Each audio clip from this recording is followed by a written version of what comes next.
Hello again and welcome to the Vision Channel. I'm Ron Jones. Now, I've been accustomed over the years to interviewing people, but today the role is being completely changed and I am being interviewed. And the gentleman who is doing the interviewing is the Reverend John Glass, who is the General Superintendent of the Elim Pentecostal Churches in the United Kingdom.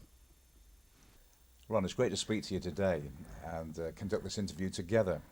Now, you've had a very long and rich ministry over many years, international Bible speaker, pastor of large churches, broadcaster, writer, and also you've held the highest office in your denomination.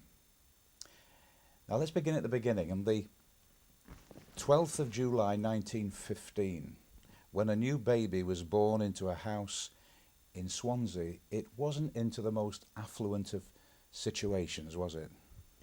It wasn't. Can I say, first of all, you're very, very cruel to me to remind me of that date for a start. But no, it wasn't. It was 61 Norfolk Street, Mount Pleasant in Swansea. And it was a 3 up, 3 down. My dad worked on the old Mumbles Railway. Before your time, John, that, wasn't it?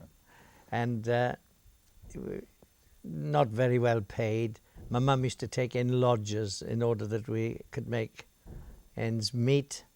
And it was the days when the toilet was down the bottom of the garden and when Friday night was sort of bath night. So we'd bring out an old sink bath and put it in front of the fireplace, black-leaded grate. And I remember the accompanying music at that time on a Friday night was Henry Hall and his band, something like that. So, yeah, we were poor, really, comparatively poor. We used to, there was a shop nearby, and we used to go there. I used to go and collect things, and then we'd have the bill at the end of the week, about 13 shillings and sixpence. And when I used to delight in taking the 30 shillings and sixpence because when I paid it, they used to give us a bag of cakes. So that was it. Now, mothers have a profound influence on all our lives, but your mother particularly, she was the one who used to take you to church in those early days as well. Yeah, she was. My mum and dad were very godly people. The change came in their life in an amazing way.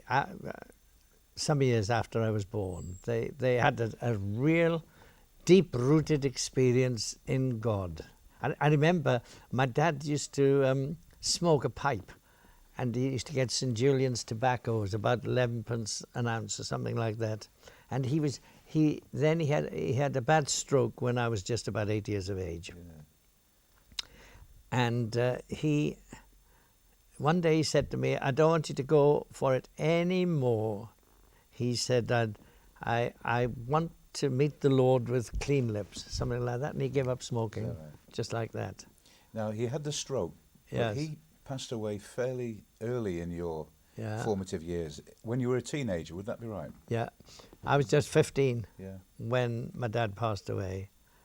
And it was a shock, obviously. Yeah. And one of the things that I've never forgotten about my dad was just perhaps an hour or so before he died. Yeah.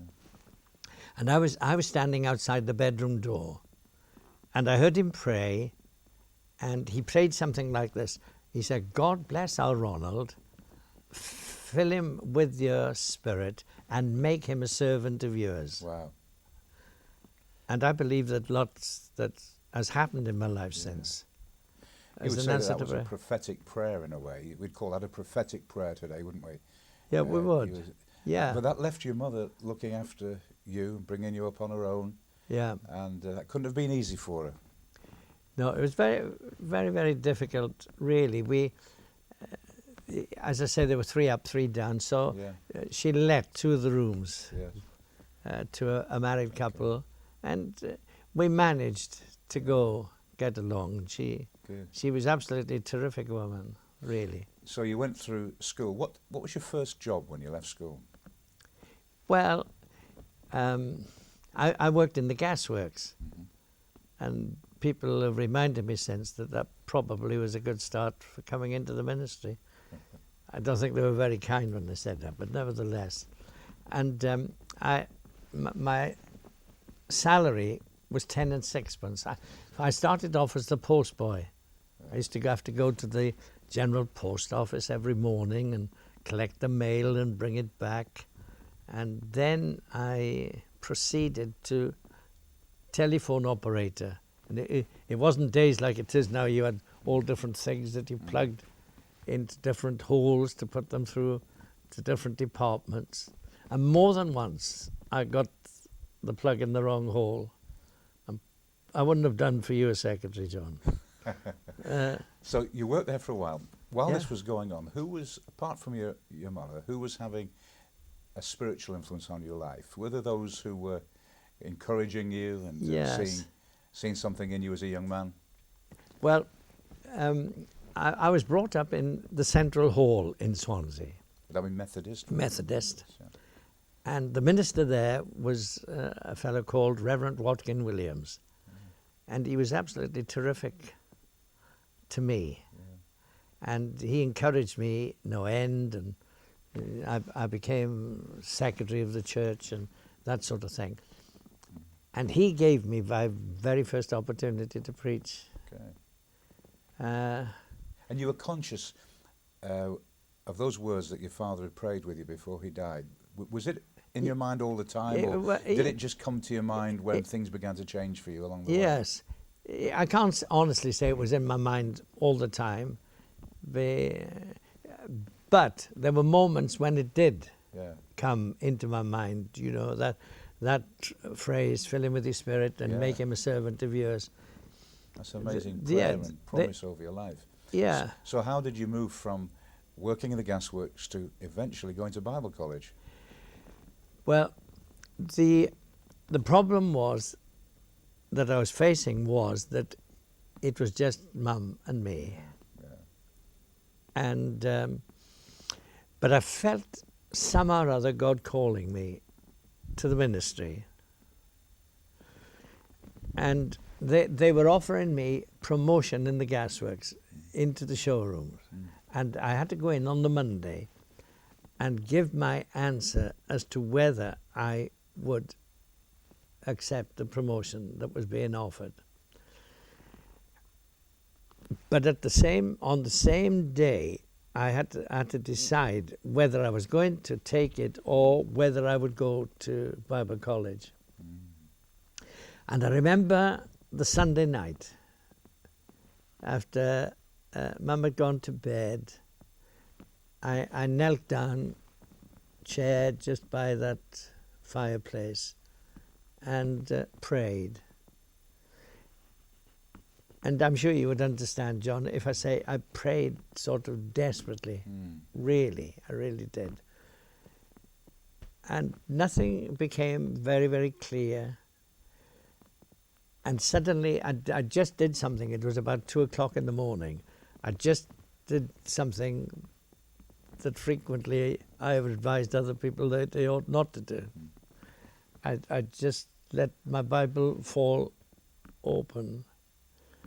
And it opened at Isaiah 41, verses 9 and 10. And when I looked down, the very first phrase that I saw was, "You are my servant. I have called you. You are my servant." And immediately it linked with my dad's prayer. Wow. You know, Yes. make him one of your servants. And when I looked down, that phrase, "You are my servant," and it goes on to say, "I will uphold you with my righteous right hand." Those marvelous verses. And they've meant a lot to me since. In Would different you say, circles. looking back over the years, that some of the most profound answers to prayer comes out of desperation more than theological correctness in approaching God, when we really feel that we need something from God urgently and we're at the end of our tether, you know? Do you find that God really responds to the urgent plea whenever it comes? Yes, I've no doubt about that at all. And I don't think there's anything particularly wrong in that. And I know I wish I'd had closer contact with God all the time. But I don't think there's anything wrong when we feel absolutely desperate that we can cry out to God. And because he's a God of mercy, he meets us in our need, whatever the situation might be. And I proved that at that particular time. And I tell you, it has meant ever such a lot to me over the years. And this April, I will have completed 63 years in the ministry. 63 years. Well, 63 years, but what about through Bible College and into your first church? Now, that wasn't the largest of appointments, was it, for you? No, well, it wasn't really. I remember going, I went to Bible school, I went to Hampstead. Yes. And there were such terrific characters, great men of God, like Howard Carter, John Carter, Yes. men of that caliber. They were there. But I was only in college for one term. Why would that be? Well, I don't like to think. It might have been they wanted to get rid of me, or I don't know quite. No, it was the urgency of probably trying to get into a place that was vacant and they wanted you in. That's what I always assumed. Yeah, would that be the case? Well, that was the kind of you to assume that. But when I went to the place, I went all fired up, you know, sort of Billy Graham to Ball Green, which is a suburb of Stoke-on-Trent. And I went all fired up. And just about every bit of fire left me on the Sunday morning. Why would that be? I had a congregation of two. Two people. Two Goodness people, me. husband and wife. And the fellow had his back to me because he was playing a little harmonium thing. And, but I've encouraged myself that I was fairly successful because there was a 100% increase at night. And how long did you stay there then? I mean, obviously didn't stay at 2, But no, I stayed there 18 months. 18 months. And we had a scruffy old hall, really, John. It was desperate, and we paid, I think we paid 5 shillings for the hall. Yeah. And I remember the arrangement was that I had for my salary what was left over after we paid for the hall. Which was, how much was that then? Well, the total offering was 8 shillings and 8pence halfpenny. So we paid £5 for the hall. So how did you survive then? How did you survive? Where was the money coming in for rent? And Well, I was staying with an old lady. Well, fancy me talking about old ladies at my age. And I was staying with this old lady. She was marvellous to me. And I had board and lodging and everything was done for me. It was 16 shillings a week, which was ever so reasonable, really, until you looked at 3 and 8pence halfpenny. But I'll tell you something that happened that was miraculous. On the Thursday morning, I had a letter, and the postmark was Northampton. And I'd never, ever been to Northampton, didn't know anybody in Northampton, no relatives or anything like that. And when I opened it, there was no letter in it at all. There was simply a postal order for £1. goodness. Just met everything that you needed for that week. And so was that a one-off? Was that a one-off? No, it went on. It went on for probably the best part of 3 months. And then the numbers had increased. We were getting about 60 or 70, and I appointed the secretary and the treasurer, and they decided that they shouldn't just take expenses anymore. I had to have a proper salary. And so they decided on £2. Well, let me ask you something, because we're still in those formative years in ministry.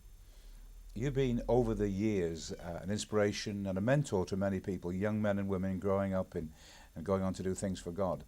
Who were the people that were having an influence upon you? People that you were looking up to and saying, well, you know, under God, I'd love to, you know, enter into that kind of ministry, or people who were a role model, if you like. Yes. Well, I must confess that the minister that I had in the Central Hall, he was a very, very godly man, and I was impressed by his godliness, and I suppose his great kindness to me and his encouragement to me helped me a lot. And he preached the gospel very simply and very sincerely, and he made an impact upon my life.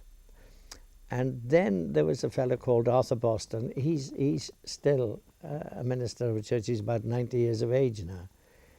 And he was my first Pentecostal pastor. Right. And he made an impact And upon what was me. it about them? Was it their character? Was it what they taught you? What was it that caused the spark to... Yeah, there was something about their character. I looked at men who I thought, these men are on fire for God. And if I am going to be any answer to my Father's prayer, if I'm going to be a servant of God, for God's glory, then there must be something of that spark of fire about my life. Another man who made an impact upon me, who you will know, was P.S. Brewster. Yes. I remember, I heard a lot about P.S. Brewster, and I remember one night going to listen to him conducting a campaign down in Llanelli. And I tell you what impressed me about him. I thought, well, I've heard a lot about this man, but what he had to say was so simple. It wasn't anywhere near Palm Sunday, but he was preaching on the Palm Sunday incident. Wasn't anywhere near it. And about, about saying hurrah for Jesus or something like that. And I thought to myself, well, this is young people effort, trying out the first time or something like that, until it came to the moment when he made an appeal, and there were 40 people came forward. Isn't that amazing? For Christ. And I learned something from him. One thing that I learned from him, whenever I listened to him preach, all the illustrations that he used to make points in his message, all of them virtually was drawn from the Bible. Right. And the Bible is a great book of illustration as well for just about every subject. And connects into real life today. And connects into real life today. And I thought to myself that there's wisdom in that, because even his illustrations are pinpointing people to the Word of God. Yeah. And that really made an impact upon me. And I've tried to follow that. I don't use outside illustrations unless they are exceptional. Well, I want to come on in a moment to one of the churches with which you are most associated in Bristol. But there was something that happened perhaps in Fleetwood that had a turning point, something of a turning point. I went to Fleetwood. I was in Fleetwood for 3 years. And it was in Fleetwood. My mum passed away when I was in Fleetwood, by the way. Yeah. She had a stroke, and my life revolved quite a bit around her. And I remember I used to she had to be moved, turned over, everything. But I had a lovely young lady, Kathleen, and she used to come and help us. I used to slip out and make a visit, then go back and check that my mum was all right, and so on. And Kath, I remember one day, and she'd caught my eye. You know the sort of feeling, don't you? And she caught my eye, and I went out, and I saw her on the road. I sort of worked it out, and met her on the road, and I said, do you mind coming back to our house and peeling some potatoes for me? That's romantic. This is your opening line normally. No, that was my opening line. I wouldn't advise that sort of line to young folk today, but it worked. It worked for you. It worked. And she came back, and then I think The next event in our romance was I took her to Blackpool for fish and chips. Or something It's like getting that. better all the time. Getting isn't it? better. So she peels her own potatoes and then somebody peels them for Yeah, her. So that's, yes, that's moving right. on. And I think for the fish and chip meal, she paid half. Is that right? Yeah, Nothing changed. it's a real romance, you know. Really. Now, I want to come to talk about Bristol because really so many people, even today, even though that you've left Bristol sometime and you've done so many other things, which we'll come to, but it's Bristol for many people, Ron, that really they think of Ron Jones, Bristol City Temple. Now, when you went along there, what were the circumstances that, were you appointed to an established church or was it a church that was beginning? Well, at the particular time, I was at Caerphilly. Right. And I'd followed a campaign that P.S. Brewster had in Caerphilly. And we'd built a church, and life was very comfortable for me. Everything was going well. We were extremely happy there. And then Mr. Brewster had a crusade in the month of August in the Colston Hall in Bristol. Yeah. And he was able to get it for the month of August because nobody else wanted to take the Colston Hall and run the risk Yeah. in the month of August. It's a big venue. Big venue, couple of thousand people. But anyway, he took it. And then he phoned me up and asked me, would I follow the crusade? Yeah. And then a fellow called Mr. Greenway, he was the field superintendent, and he contacted me and asked me would I go. And we didn't want, to be honest, we didn't want to go because we'd built in Caerphilly. We were happy in Caerphilly, and there was no building. It was just hired halls in Bristol. And one day, Kath said to me, we'd refused to go a couple of times, and she said to me, we have not prayed about that. And to my shame, I have to acknowledge that was true. We were in our comfort zone, and it's ever so easy to get into a comfort It's a zone. dangerous place to be, isn't it? It's a very dangerous. Especially when God's got fresh things for us, which are Yeah, radical. and I think that was the sum total of it. The thought of having to build again, start all over again. Yeah. I didn't feel I wanted to cope with that. Right. And so so we prayed, and we came to this decision. Right. They'd asked us twice that if they asked us a third time, would we go, Yeah. that we'd take that as the Lord's will. As a sign from God. Now, there's so much happens from then onwards. I want us to talk about that in our next program. So this is a good place. Thank you to end here, because thank you very much for talking with me today, Ron. And I'm looking forward myself to hearing what happens as God begins to bless you in an increasing way at the City Temple. Thank you. Thank you, John. And it's been a great privilege for me to sit in his seat today and interview a man who has been an inspiration to many, many people over the years. And I'm sure that you at home, you've felt something in your own spirit as you've listened to his story. And perhaps if you're starting out in the Christian life and you're wondering how you can begin to do something for God, even though you've come from humble circumstances, that you can have a future and God can meet you just where you are today. And so thank you, Ron Jones, and thank you at home who've been listening today. I want to give a special thank you to the film crew and to Clevedon Family Church, who've made their lovely venue available to us. May God bless you and use you for his glory.